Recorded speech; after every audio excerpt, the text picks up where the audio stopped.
declarăm deschise lucrările simpozionului de la Bunici și Străbunii noștri, ediția a doua, 2017. Vă urăm bun venit la concurs. Sperăm să plecați acasă cu multe diplome și cu rezultate foarte bune.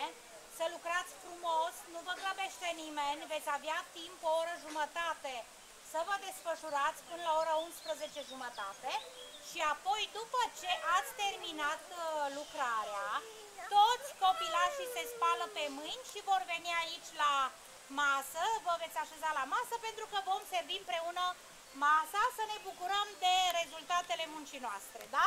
Nu pleacă nimeni acasă. Dragi părinți, stimați colegi, stimată doamnă inspector școlar Delia Gavra, vă mulțumim pentru, stimate domnule director adjunct, vă mulțumim pentru că v-ați făcut timp astăzi să veniți în mijlocul nostru, să ne onorați cu prezența.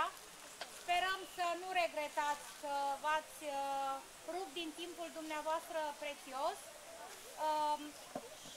și să ne ridicăm la înălțimea celei de-a doua ediții a simpozionului nostru de la Bunici și Străbunii noștri. Este o experiență inedită și pentru noi și acum vă rog să vă așezați fiecare unde ați fost repartizat pe atelier.